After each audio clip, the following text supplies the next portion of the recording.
Bapak, terima kasih Bapak, Tuhan. Sebentar kami akan mulai ibadah kami ini Tuhan. Kiranya ibadah kami ini menjadi ibadah yang berkenan di hadapan-Mu Bapak. Dalam nama Yesus. Haleluya. Amin. Mari kita angkat pujian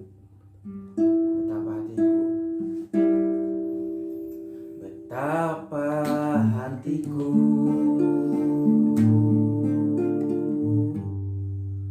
berterima kasih Yesus, Kau mengasihiku, Kau memilikiku. Hanya ini Tuhan, hanya ini Tuhan, persembahanku, segenap hidupku, jiwa dan ragaku.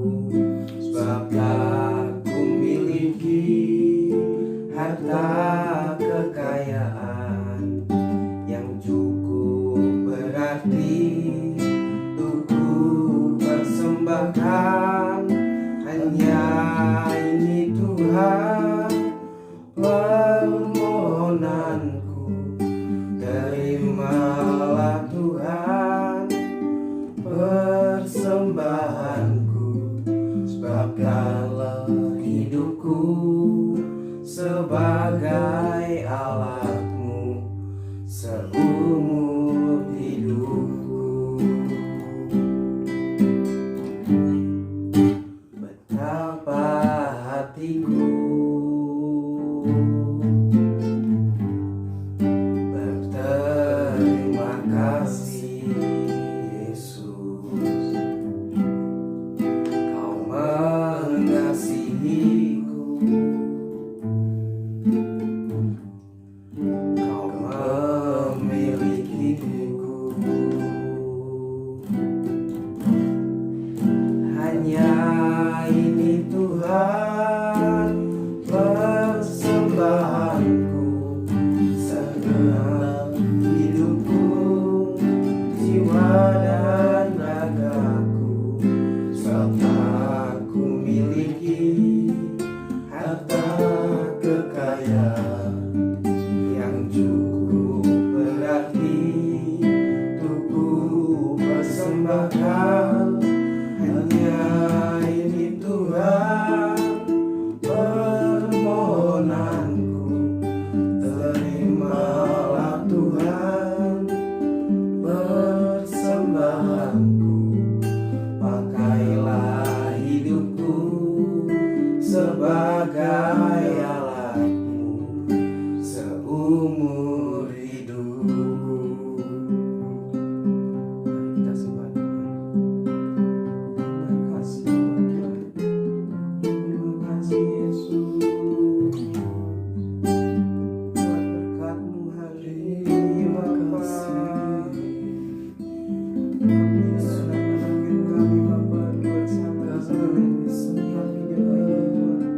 Bisa bersama untuk memuji-Mu ya namamu Tuhan, dari jauh Bapa. Tuhan pakai hidup kami lebih lagi Bapa. Jamah setiap hati kami Bapa. Tuhan pulihkan Bapa, pulihkan hidup kami Yesus.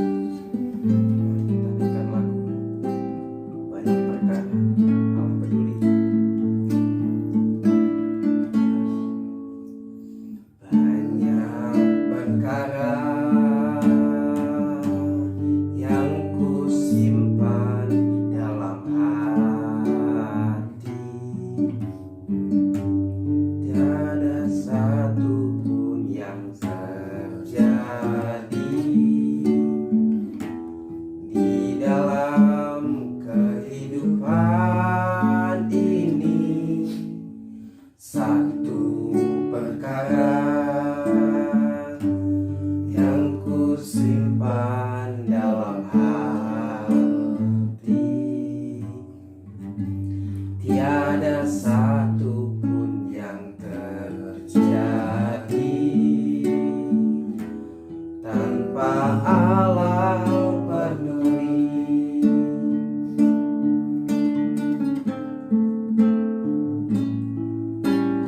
Allah mengerti, Allah peduli segala persoalan yang kita hadapi.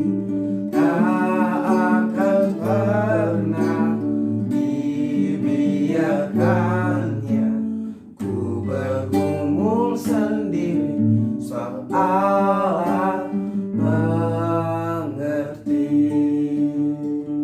Kita ulang lagi dari awal. Banyak perkara yang tak dapat ku mengerti, mengapakah harus terjadi di dalam kehidupan ini. Satu perkara yang ku simpan dalam hati, tiada sesuatu yang terjadi tanpa Allah peduli.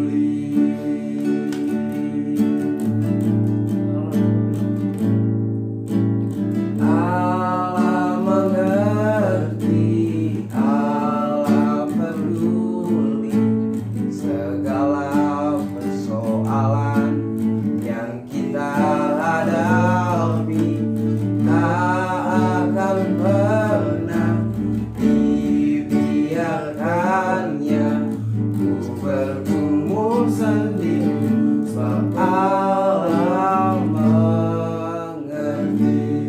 Allah mengerti, Allah mengerti, Allah peduli segala persoalan yang kita hadapi. Tak akan pernah dibiarkannya ku bergumul sendiri, sebab Allah mengerti.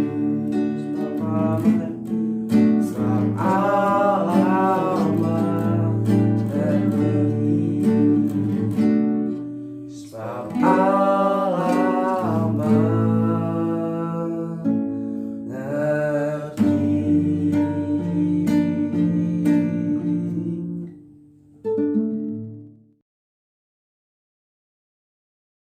Mari kita bersatu dalam doa. Tuhan, kami di surga Tuhan Yesus, terpujilah namamu Tuhan. Kami bersyukur Tuhan ketika kami anak-anak itu Tuhan untuk boleh ibadah online Tuhan di hari ini Tuhan Yesus. Mari Roh Kudus, mari Bapa, Kau yang berkati Tuhan hamba-Mu Tuhan Yesus, Kau yang sembunyikan hamba-Mu Tuhan di balik salib-Mu Tuhan Yesus.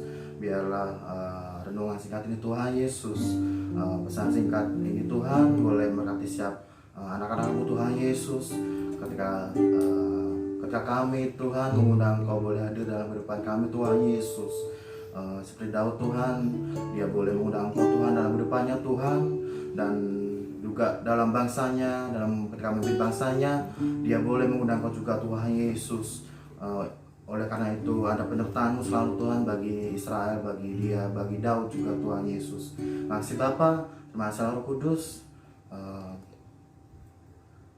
Terpujilah namamu Bapa, hanya dalam nama Tuhan Yesus. Haleluya, amin. Ya. Salam teman-teman, puji nama Tuhan. Nah, hari ini renungan singkat yang ketiga. Nah, episode yang ketiga. Untuk hari ini temanya tentang kehadiran Tuhan adalah segalanya. Nah, berbicara kehadiran Tuhan teman-teman, di sini kita akan belajar dari kisah Daud yang memimpin bangsa Israel ketika dia baru menjadi seorang raja di Israel. dan di saat itu dia juga memimpin bangsa Israel juga. Sebelumnya mari kita sama-sama buka Alkitab kita lebih dahulu. Kita buka kitab kita 2 Samuel 6 ayat 1 sampai 23. Nah, nanti teman-teman bisa baca di rumah secara lengkapnya 2 Samuel 6 ayat 1 sampai 23. Di sini saya cuma bahas secara singkat aja, jadi yang nanti kita baca di hari ini yaitu di 2 Samuel 6 ayat 11 sampai 19. Mari kita baca bersama-sama ayat 11. 3 bulan lamanya tabut Tuhan itu tinggal di rumah Obed Edom, orang Gad itu. Dan Tuhan memberkati Obed Edom dan seisi rumahnya. Diberitakanlah kepada Raja Daud demikian: Tuhan memberkati seisi rumah Obed Edom dan segala yang ada padanya oleh karena tabut Allah itu. Lalu Daud pergi mengangkut tabut Allah itu dari rumah Obed Edom ke kota Daud dengan sukacita. Ayat 13, apabila pengangkat tabut Tuhan itu melangkah maju 6 langkah, maka ia mengorbankan seekor lembu dan seekor anak lembu gemukan. Dan Daud menari-nari di hadapan Tuhan dengan sekuat tenaga. Ia berbaju efod dari kain lenan. Ayat 15, Daud dan seluruh orang Israel mengangkut tabut Tuhan itu dengan diiringi sorak dan bunyi sangkakala. Ketika tabut Tuhan itu masuk ke kota Daud, maka Mikal, anak perempuan Saul, menjenguk dari jendela, lalu melihat Raja Daud meloncat-loncat serta menari-nari di hadapan Tuhan. Sebab itu ia memandang rendah Daud dalam hatinya. Ayat 17, tabut Tuhan itu dibawa masuk lalu diletakkan di tempatnya di dalam kemah yang dibentangkan Daud untuk itu. Kemudian Daud mempersembahkan korban bakaran dan korban keselamatan di hadapan Tuhan. Ayat 18, setelah Daud selesai mempersembahkan korban bakaran dan korban keselamatan, diberkatinyalah bangsa itu demi nama Tuhan semesta alam. 19, lalu dibagikannya kepada seluruh bangsa itu, pada seluruh khalayak ramai Israel, baik laki-laki maupun perempuan, kepada masing-masing seketul roti bundar, sekerat daging, dan sepotong kue kismis. Sesudah itu pergilah seluruh bangsa itu masing-masing ke rumahnya. Kemudian kita langsung loncat ke ayat 23. Mikal binti Saul tidak mendapat anak sampai hari matinya. Nah, di sini teman-teman, perikop ini latar belakangnya yaitu saat bangsa Filistin menyerang bangsa Israel. Akhirnya Israel kalah dan tabut perjanjian Tuhan itu diambil oleh bangsa Filistin, dan kemudian bangsa Israel pun merasa kehilangan bahwa tanpa tabut perjanjian Tuhan, yang artinya yang melambangkan bahwa lambang kehadiran Tuhan itu sendiri itu hilang dari bangsa itu sendiri. Kehadiran Tuhan tidak ada di Israel karena sudah kehilangan tabut perjanjian itu. Dan akhirnya di masa Daud, tabut itu pun direbut dan mau dipindahkan ke Yerusalem. Di pasal 6 kan judulnya tabut dipindahkan ke Yerusalem. Itu ada beberapa tahap tabut dipindahkan ke Yerusalem. Ada beberapa tempat yang menjadi sebagai tempat peletakan tabut itu. Ada juga tabut perjanjian itu sebelum masuk ke Yerusalem, sebelumnya dia masuk diletakkan dulu, bisa dibilang istirahatkan dulu lah di tempat, yaitu di rumah. Di ayat 11 teman-teman bisa baca, yaitu 3 bulan lamanya tabut Tuhan itu tinggal di rumah Obed Edom, orang Gad itu, dan Tuhan memberkati Obed Edom dan seisi rumahnya. Nah, betapa luar biasanya teman-teman ketika tabut perjanjian Tuhan, ketika bangsa Israel mulai kembali ingin merasakan kasih Tuhan itu hadir dalam kehidupan bangsanya, dalam keluarganya. Dan tadi disebutkan ada keluarga Obed-Edom, dan ketika Tuhan itu hadir di rumah keluarga Obed-Edom, di ayat tersebut katakan Tuhan memberkati Obed-Edom dan sisi rumahnya. Betapa luar biasanya ketika kita mengundang Tuhan hadir dalam kehidupan kita. Ketika mungkin teman-teman beriman sesuatu, ketika mungkin teman-teman mungkin dalam menghadapi masa-masa pandemi corona ini, teman-teman tetap andalkan Tuhan dengan cara kita tetap luangkan waktu kita sama Tuhan. Satu hari itu tetap harus adakan waktu saat teduh buat Tuhan. Tetap cari Tuhan teman-teman. Dan kemudian setelah itu tabut perjanjian itu ada di rumah Obed-Edom. Nah, kemudian Daud membawanya, mengangkut tabut Tuhan itu menuju ke Yerusalem. Dan dikatakan di ayat tersebut, kita baca di 2 Samuel 6 ayat 15. 2 Samuel 6 ayat 15, kita baca bersama-sama. Daud dan seluruh orang Israel mengangkut tabut Tuhan itu dengan diiringi sorak dan bunyi sangkakala. Nah, kita lihat latar belakang Daud. Latar belakang Daud bahwa dia adalah seorang pengembala. Bayangkan ketika dia orang sederhana, siapa sih Daud kayak gitu? Dia nggak memiliki kemampuan untuk berperang, melawan Filistin pun nggak bisa kayak gitu. Dia cuma mengembalakan domba kayak gitu. Dan ketika ada di tangan Tuhan, ketika Daud mengundang Tuhan di dalam hidupnya, ada suatu perubahan besar dalam kehidupan Daud. Ada suatu pemulihan bagi dia, bagi keluarganya. Dia diangkat menjadi raja dan boleh menjadi dampak buat keluarganya, buat bangsa Israel juga kayak gitu kan. Nah, dan Daud serta seluruh orang Israel tadi mengangkut tabut Tuhan sambil memuji nama Tuhan, teman-teman. Tadi dikatakan di ayat 15, memuji nama Tuhan, bersorak-sorai sampai membunyikan sangkakala kayak gitu. Dan kemudian tibalah di ayat 17, tabut Tuhan itu dibawa masuk, lalu diletakkannya di tempatnya dalam kemah yang dibentangkan Daud untuk itu. Kemudian Daud persembahkan korban bakaran dan korban keselamatan di hadapan Tuhan. Nah, ketika tabut itu sudah sampai di tempat tujuan, akhirnya Daud sebagai raja, dia sebagai pemimpin, tentunya juga tak lupa sebagai pengantara antara Tuhan dengan rakyatnya kayak gitu kan, bisa dibilang dia tetap mau mendoakan rakyatnya kayak gitu, bangsa Israelnya. Di ayat 18 teman-teman bisa baca, setelah Daud selesai mempersembahkan korban bakaran dan korban keselamatan, diberkatinyalah bangsa itu demi nama Tuhan semesta alam.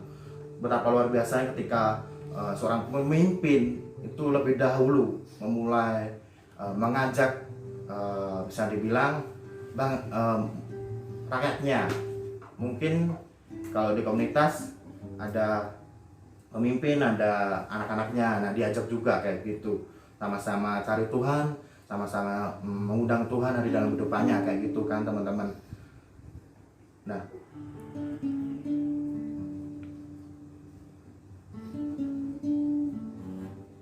dan tentunya ketika Daud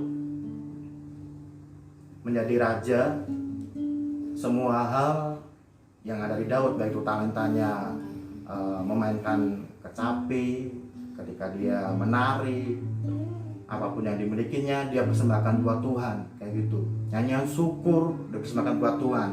Sampai-sampai ketika Daud menyembah Tuhan, muji Tuhan, itu ada yang mencelanya. Nah, kita lihat di ayat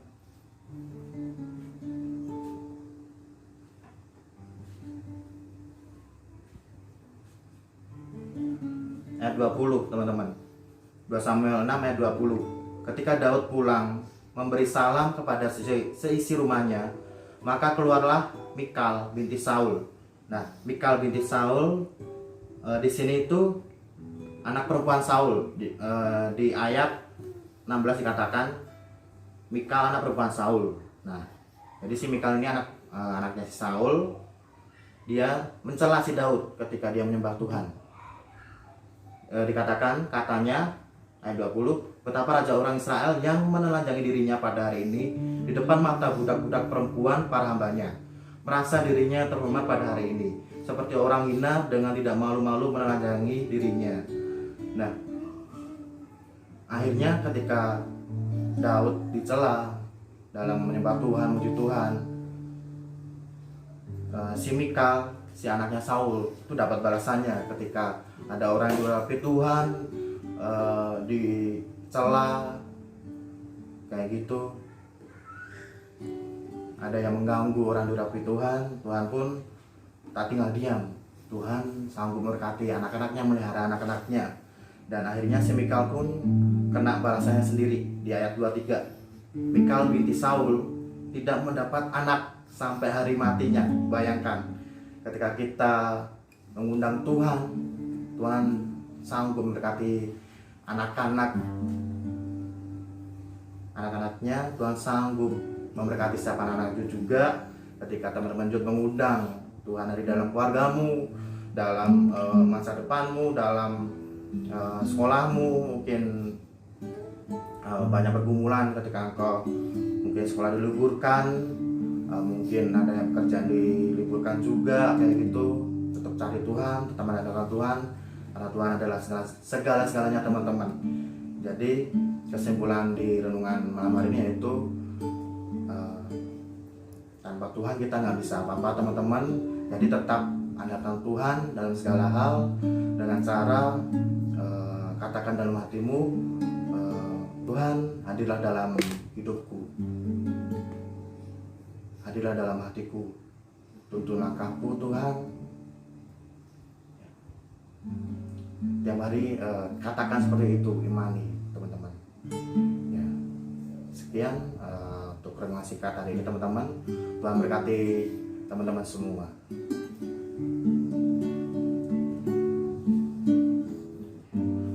Teman-teman, mari kita tutup dalam doa. Terima kasih Tuhan Yesus, kami sungguh bersyukur pada Engkau Tuhan Yesus.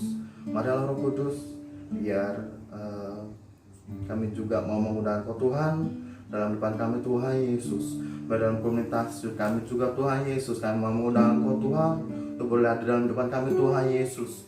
Biar kami semua mengalir Tuhan bagi siapa anak itu Tuhan Yesus yang percaya Tuhan, ketika ada anak-anakmu yang rindu akan perubahan itu sendiri terjadi dalam kehidupannya, dalam keluarganya, ada pemulihan dalam keluarganya. Kau sanggup Tuhan memulihkan setiap keluarga Tuhan Yesus. Kau sanggup menolong setiap anak-anak itu Tuhan yang barangkali ada dalam pergumulan Tuhan Yesus. Kau akan tolong, Kau akan buka jalan untuk anak-anakmu Tuhan Yesus. Kami percaya Tuhan, ketika kami mengundang Engkau hadir dalam depan kami Tuhan Yesus, Engkau selalu memelihara ke depan kami Tuhan Yesus. Makasih Bapa, terima kasih Roh Kudus. Segala puji syukur hanya bagimu Tuhan, kemuliaan hanya bagimu Tuhan Yesus.